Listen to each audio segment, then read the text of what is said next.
우리가 TV를 보면 종종 죽을 뻔했다가 살아난 사람들의 이야기를 접할 기회가 있습니다. 자연재해를 만나서 조난을 당하는 경우도 있고요. 또 갑작스러운 사고로 목숨이 위태로운 경우도 있습니다.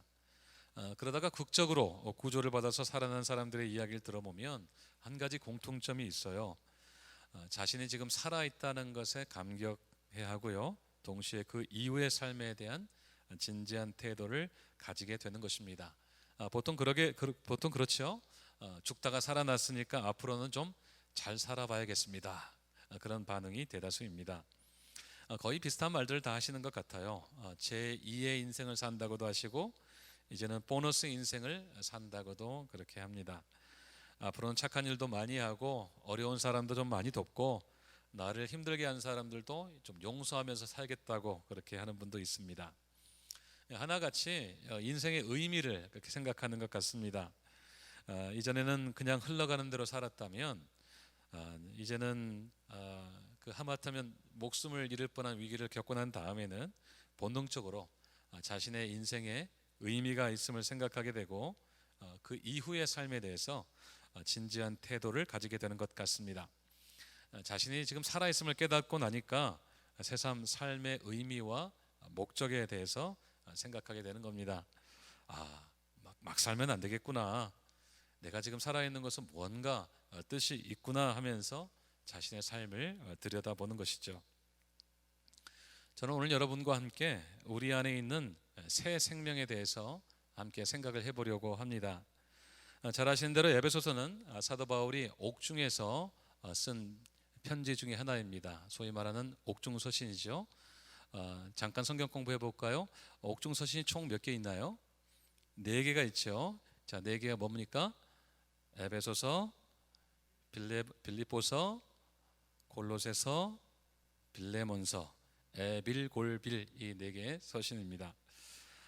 그런데 이 에베소서의 이 두드러진 특징은 감격의 찬양으로 그 서두를 열고 있다는 점입니다. 물론 다른 옥중 서신들도 전반적으로 그 감사의 마음이 다 베이스에 깔려 있지만 에베소서는 특별히 옥에 갇힌 사람의 편지라고는 믿기 어려울 만큼 감격으로 하나님을 찬양하고 있습니다. 에베소 교인들을 향해서 문안 인사를 건네자마자 바울은 그렇게 하나님을 찬양하고 있습니다. 1장 3절을 보시면 찬송하리로다 하나님 곧 우리 주 예수 그리스도의 아버지께서 그리스도 안에서 하늘에 속한 모든 신령한 복을 우리에게 주시되 그랬습니다.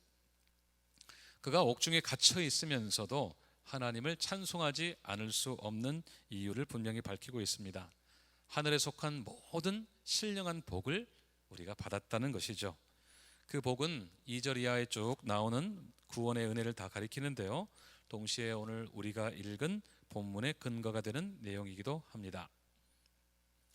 오늘 우리가 읽은 본문에는 우리가 받은 은혜에 관한 모든 내용을 다 담고 있습니다.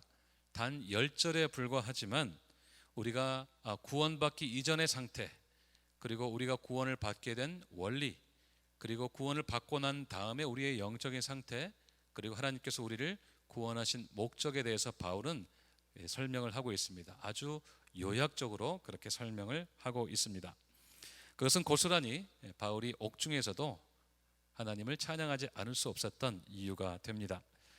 먼저 우리가 구원받기 이전의 상태에 대해서 1절부터 3절까지 설명을 하고 있는데요, 같이 한번 읽을 때 이렇게 한번 읽어보겠습니다. 여기에 너희 혹은 우리라는 말이 나올 때마다 나라는 말을 집어넣어서 한번 읽어보도록 하겠습니다. 아마 스크린에는 그렇게 적혀 있을 텐데요, 읽어보겠습니다. 시작. 그는 허물과 죄로 죽었던 나를 살리셨도다. 그때 나는 그 가운데서 행하여 이 세상 풍조를 따르고 공중의 권세 잡은 자를 따랐으니 곧 지금 불순종의 아들들 가운데서 역사하는 영이라. 전에는 나도 다 그 가운데서 행하여 나의 육체의 욕심을 따라 지내며 육체와 마음에 원하는 것을 하여 다른 이들과 같이 본질상 진노의 자녀이었더니. 먼저 바울은 우리가 허물과 죄로 죽었다고 1절에서 말씀하고 있습니다. 이것은 우리의 이전의 영적인 상태, 예수님을 만나기 전에 영적 상태를 가리키는 말입니다. 그러니까 허물과 죄로 인해서 죽었는데 이미 죽었다는 것입니다. 이미 죽은 상태였다는 거죠.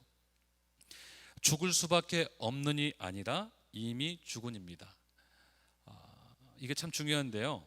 우리가 종종 기도할 때 허물과 죄로 죽을 수밖에 없는이라고 기도하잖아요. 근데 좀 더 정확한 표현은 허물과 죄로 이미 죽은이라고 해야 옳습니다. 왜냐하면 죄와 허물이 있는 사람은 반드시 죽을 수밖에 없기 때문입니다. 로마서 6장 23절 읽겠습니다. 시작. 죄의 삭은 사망이요 하나님의 은사는 그리스도 우리 주 안에 있는 영생이. 다시 한번 시작. 죄의 삭은 사망이요 하나님의 은사는 그리스도 우리 주 안에 있는 영생이니라. 아멘. 죄의 삭이 뭐라고요? 사망입니다. 사망이 뭡니까? 말 그대로 죽고 망하는 것입니다. 이것은 영원한 형벌을 의미합니다. 영원한 생명을 완전히 박탈당하는 상태가 바로 사망입니다. 날 때부터 죄인으로 태어난 우리는 본성적인 죄, 곧 본죄라고 부르죠. 또 살면서 짓는 죄, 자범죄로 인하여서 영원히 죽은 상태였습니다. 그래서 우리에게 나타나는 현상은 무엇이었습니까? 2절과 3절을 보십시오. 그때 우리는 그 가운데서 행했다고 했습니다. 그러니까 죄와 허물 가운데서 행했다는 것입니다. 쉽게 말하면 우리의 라이프 스타일 그 자체가 죄와 허물이었다는 것이죠. 살면 살수록 허물과 죄가 계속해서 쌓여갔다는 이야기입니다. 구체적으로 어떤 모습으로 나타났습니까? 이 세상의 풍조를 따르고 공중의 권세 잡은 자를 따랐다고 했습니다. 이 공중의 권세 잡은 자는 여기 성경에서 여기 이 말씀에서 불순종의 아들들 가운데서 역사하는 영이라고 했는데요. 하나님을 믿지도 따르지도 않고 거역하는 사람들을 지배하는 어둠의 권세, 곧 누구를 가리킬까요? 바로 사탄을 가리킵니다. 허물과 죄로 죽은 우리는 하나님의 풍조를 따르지 않고 세상 풍조를 따랐습니다. 쉽게 말하면 이 세상이 흘러가는 대로 그냥 살았다는 이야기입니다. 더욱 심각한 것은 공중 권세 잡은 자 사탄을 따라 살았습니다. 우리는 본래 하나님께 순종하며 살도록 지음을 받았는데 정반대로 사탄을 순종하며 살게 됐다는 것입니다. 그러니까 하나님 예배자가 아니라 사탄 예배자, 하나님을 기쁘시게 하는 것이 아니라 사탄을 기쁘게 하며 살았다고 하는 것입니다. 그 모습이 구체적으로 어떻게 나타났습니까? 3절을 보세요. 바울은 우리도 다 그 가운데서 우리의 육체의 욕심을 따라 지내고 육체와 마음이 원하는 것을 하여서 다른 이들과 같이 본질상 진노의 자녀였다고 했습니다. 우리가 죄와 허물을 벗어나지 못하고 공중권세 잡은 자의 소나기를 벗어나지 못하고 있다 보니까 우리의 육체의 욕심을 따라서 몸과 마음이 하자는 대로 하면서 살았다는 것입니다. 그러니까 우리가 살고 싶은 대로 그냥 마음대로 그렇게 살아버렸다는 이야기입니다. 그것이 우리의 라이프 스타일이었다는 말씀이죠. 그 결과는 무엇입니까? 본질상 진노의 자녀였다고 했습니다. 그러니까 자연적으로 가만 내비둬도 진노의 자녀가 되었다는 것입니다. 그러니까 살면 살수록 계속해서 뭐가 쌓여갔어요? 하나님의 진노가 계속 쌓여갔다는 이야기입니다. 하나님의 진노는 그렇게 우리의 운명이었습니다. 요즘 많이 하는 말로 기승전 하나님의 진노였습니다. 본투비 하나님의 진노였던 것입니다. 허물과 죄로 이미 죽은 우리는 세상 풍조를 따르고 육체의 욕심을 따라서 몸과 마음이 하자는 대로 하면서 살았습니다. 그 결과는 피할 수 없는 하나님의 진노였습니다. 정말 야단이 난 것입니다. 이것이 우리의 영적인 상태였습니다. 정말로 완전히 죽은 상태였습니다. 죽음이라는 말의 본래 뜻은 분리라는 말입니다. 그래서 죽었다는 말은 생명으로부터 분리, 곧 그 생명의 원천이신 하나님으로부터 분리되었다는 것을 의미합니다. 그러니까 우리는 살아 있었지만 죽어 있는 사람들이었다는 거죠. 목숨이 붙어 있었을지라도 영적으로는 이미 완전히 그리고 영원히 죽어 있었습니다. 그것은 전적인 무능을 뜻합니다. 누구든지 죽으면 완전히 무능의 상태가 되지 않습니까? 아무것도 할 수 없습니다. 아무리 애쓰고 노력해도 하나님께서 원하시는 삶을 살 수가 없습니다. 아무리 선하고 의롭게 살려고 해도 하나님께서 세우신 의의 기준에 도달할 수가 없습니다. 오히려 정반대로 살았습니다. 어둠의 영에 사로잡혀서 내 마음대로 살았습니다. 그래서 우리는 완전히 죽었고 전적으로 무능한 사람들이었습니다. 그래서 하나님의 진노는 시간 문제였습니다. if가 아니라 when의 문제였죠. 육신의 생명이 다하는 그 순간 우리는 영원한 형벌을 예약하고 있었습니다. 그 진노는 아무도 피해갈 수 없었습니다. 그래서 우리에게는 외부적인 힘이 필요했습니다. 우리는 영적으로 완전히 죽어 있어서 누군가 외부에서 돕지 않으면 다시 살 길이 없었습니다. 육체와 마음이 원하는 대로 시키는 대로 하면서 살면서 하나님의 진노를 향해서 제 발로 걸어갈 수밖에 없었습니다.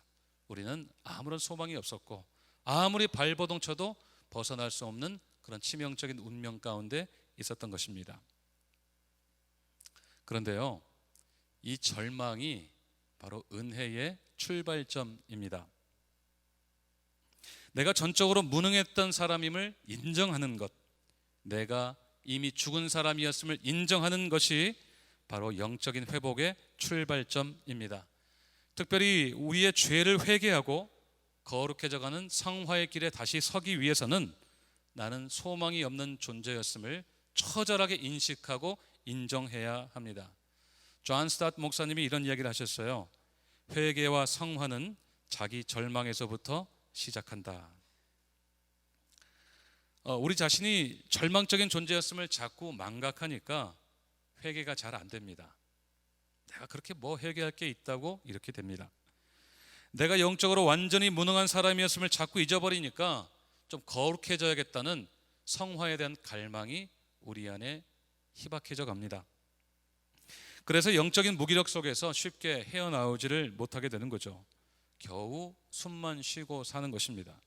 그래도 난 구원받았으니까 라고 하면서 스스로를 위로하는 정도에 머물러 있는 것입니다. 하지만 우리가 우리 자신에게 대해 철저히 절망할 때 하나님의 은혜의 물꼬는 다시 트이기 시작하는 것입니다.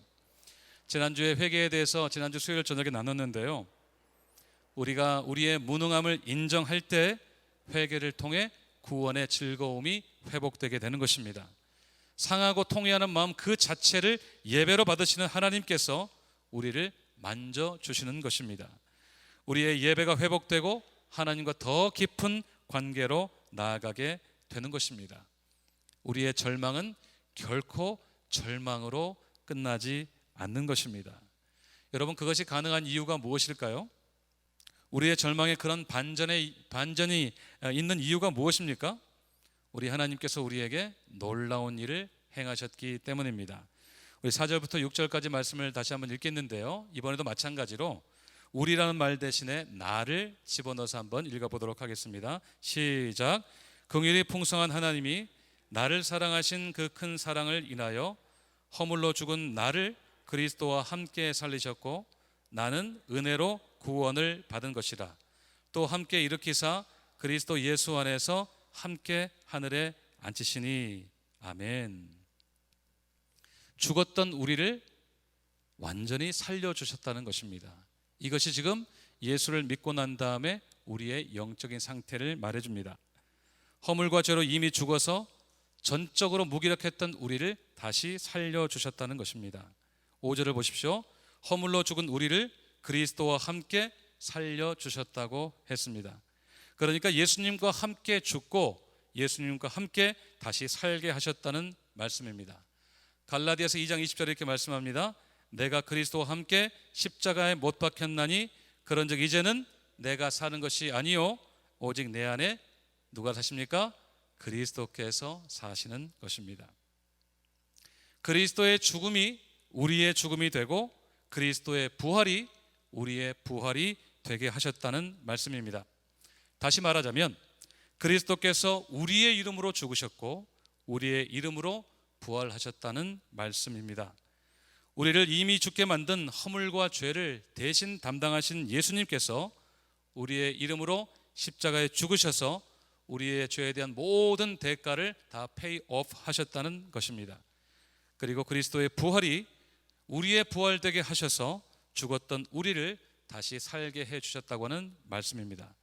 로마서 6장 4절과 5절 말씀을 읽겠습니다. 시작. 그러므로 우리가 예수와 합하여 세례를 받음으로 그와 함께 장사되었나니 이는 아버지의 영광으로 말미암아 그리스도를 죽은 자 가운데서 살리심과 같이 우리로 또한 새 생명 가운데서 행하게 하려 함이라. 만일 우리가 그의 죽으심과 같은 모양으로 연합한 자가 되었으면 또한 그의 부활과 같은 모양으로 연합한 자도 되리라. 아멘. 그리스도와 함께 죽고 그리스도와 함께 다시 살게 되었다는 말씀입니다. 바울은 이것을 5절에서 구원이라고 했고 그것이 오직 하나님의 은혜라고 했습니다. 구원은 다른 것이 아니고 죽었던 우리를 다시 살리신 사건입니다. 허물과 죄로 완전히 죽어서 전적으로 무기력한 우리를 그리스도의 십자가 죽음과 부활로 인해서 다시 살려주신 사건입니다. 결코 바뀔 수 없던 운명이 완전히 뒤바뀐 것입니다.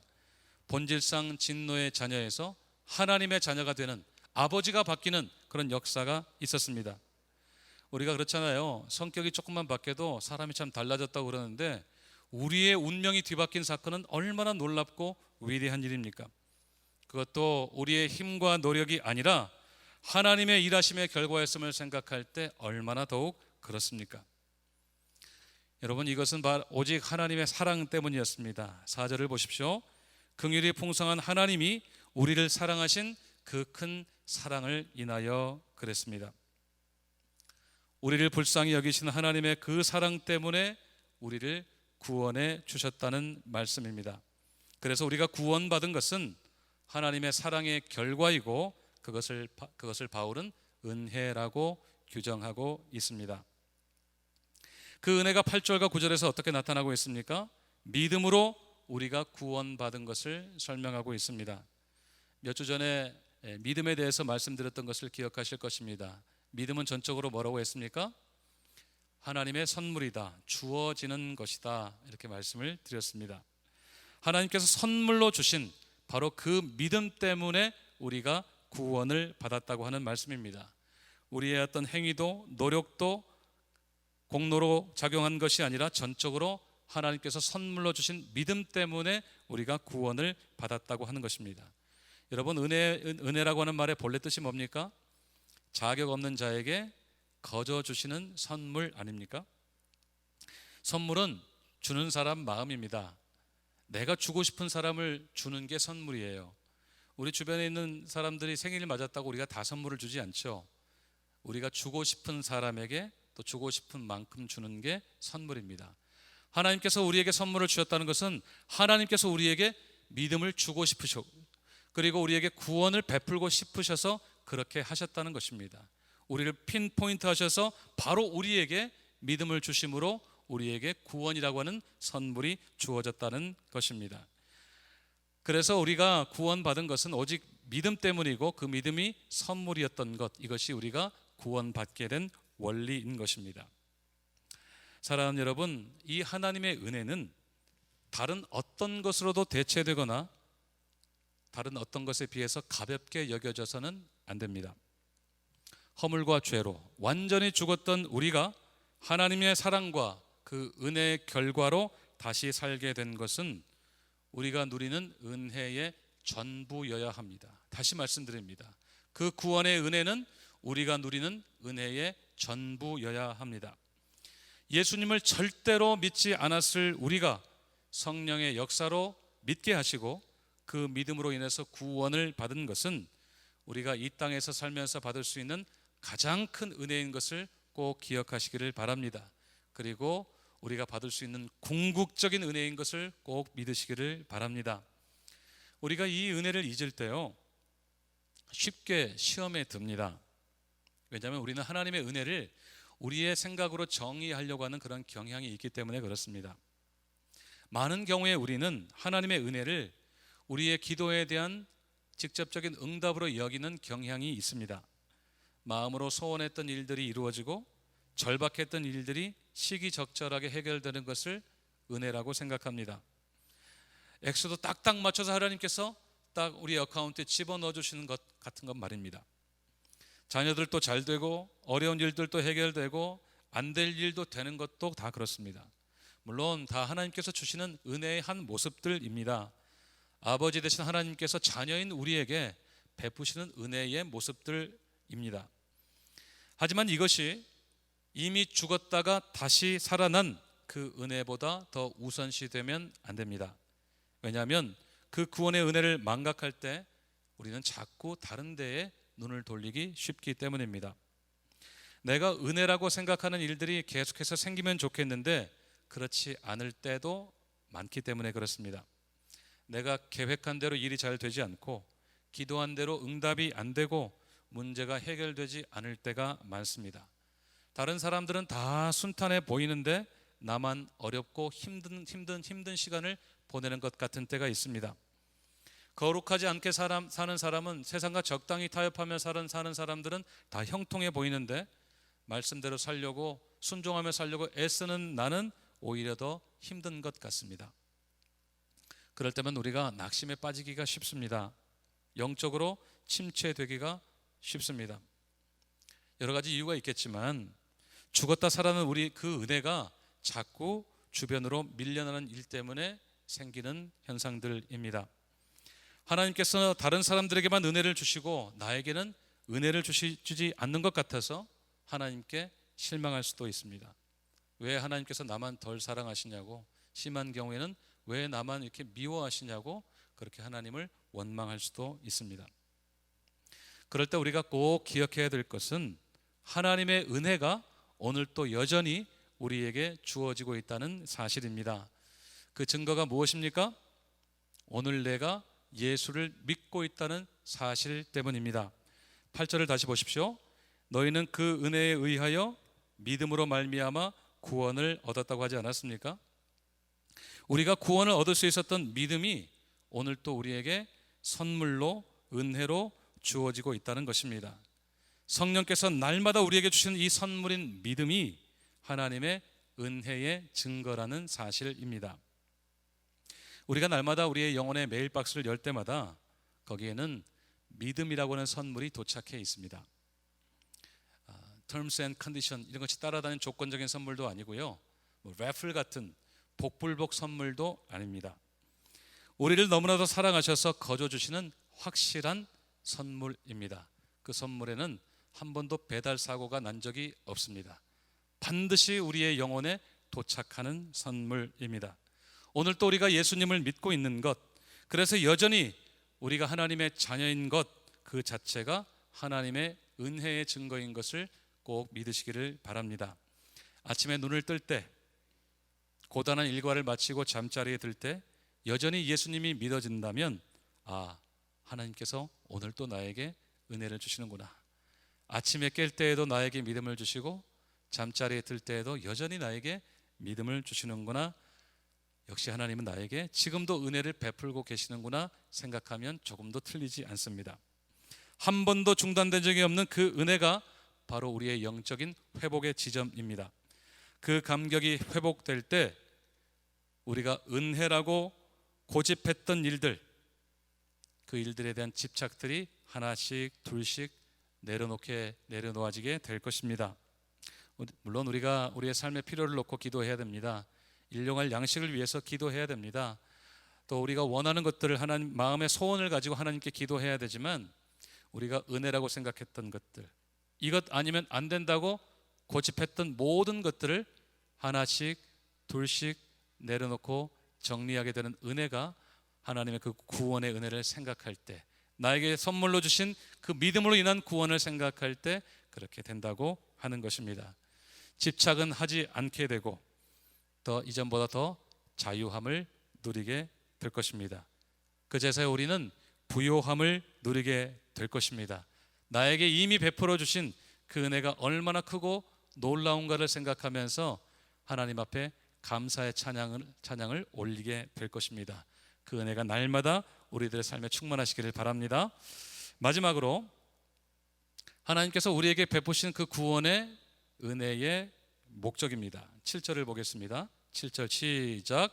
이는 그리스도 예수 안에서 우리에게 자비하심으로써 그 은혜의 지극히 풍성함을 오는 여러 세대에 나타내려 하심이라. 아멘.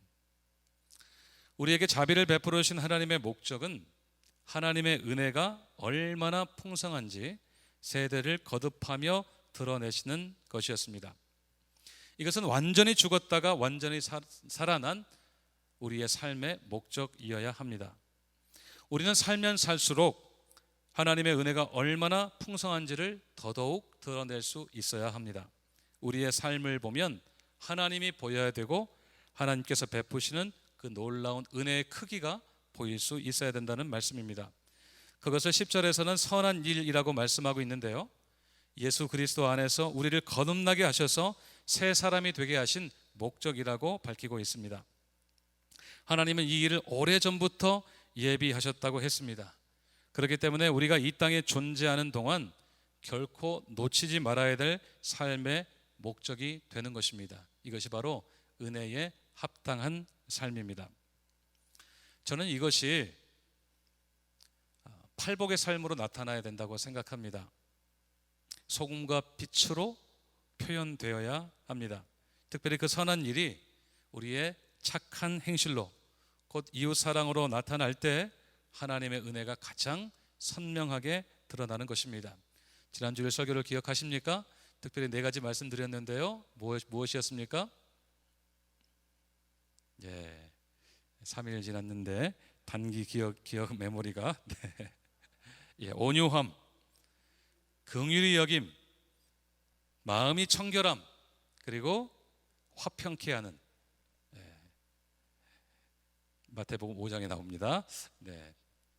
특별히 이것을 통해서 이웃 사랑의 마음으로, 사랑의 행위로, 삶으로 드러나야 되는 것입니다. 사람들이 우리의 삶을, 이 선한 일들을 볼 때, 착한 행실을 볼 때 하나님께 영광을 돌리게 되는 것이죠. 우리는 살면 살수록 하나님의 은혜의 증거여야 합니다. 우리를 보면 하나님이 보이고, 우리를 보면 하나님께서 베푸신 은혜가 얼마나 큰지가 보일 수 있어야 합니다. 살면 살수록 그렇게 하나님의 증거가 되는 삶을 사시는 모두가 되시길 주님의 이름으로 축복드립니다. 말씀을 맺겠습니다. 거의 죽었다가 살아난 사람이 삶의 의미를 생각하고 방향을 생각하는 것은 생명의 소중함을 발견하기 때문입니다. 허물과 죄로 이미 죽었던 우리가 다시 산 것은 오직 하나님의 사랑과 은혜 때문입니다. 바울이 그렇게 옥중에서도 뜨겁게 하나님을 찬양한 이유입니다. 하나님께서 선물로 주신 이 영원한 생명은 우리를 위해 죽으시고 다시 사신 주님의 생명만큼 귀하고 소중합니다. 그 은혜를 다른 어떤 것보다도 귀하게 여길 수 있으시기를 바랍니다. 그래서 우리가 살면 살수록 하나님이 어떤 분이신지, 하나님의 은혜가 얼마나 풍성하고 놀라운 것인가를 보여줄 수 있는 삶이 되었으면 좋겠습니다. 여러분, 막 살면 안 됩니다. 잘 살아야 됩니다. 선한 일을 위해 살아야 됩니다. 그래서 여전히 허물과 죄로 죽어 있는 수많은 사람들, 특별히 진노의 자녀들을 하나님 앞으로 인도할 수 있는 우리가 되기를 소원합니다. 때때로 우리의 마음이 건조해질 때, 우리의 심령에 다급한 신호가 몰려올 때 다시 에베소서 2장으로 돌아오십시오. 2장 1절부터 10절까지가 다시 우리가 어떻게 구원받았는지, 우리가 이전에 어떤 상태였는지, 지금 나는 어떤 상태인지, 그리고 나를 그렇게 구원하신 목적이 무엇이었는지를 다시 한번 깨닫게 될 것입니다. 우리 안에 다시 영적인 회복이 있게 될 것입니다. 그리고 수많은 영혼들이 죽게 돌아오는 역사가 있게 될 것입니다. 그들도 에베소서 2장 1절부터 10절까지 해당되는 또 다른 한 증거가 되어질 것입니다. 그런 은혜가 우리의 삶을 통해 있어 주시기를 주님의 이름으로 축원드립니다. 우리 말씀을 생각하시면서 함께 기도하도록 하겠습니다.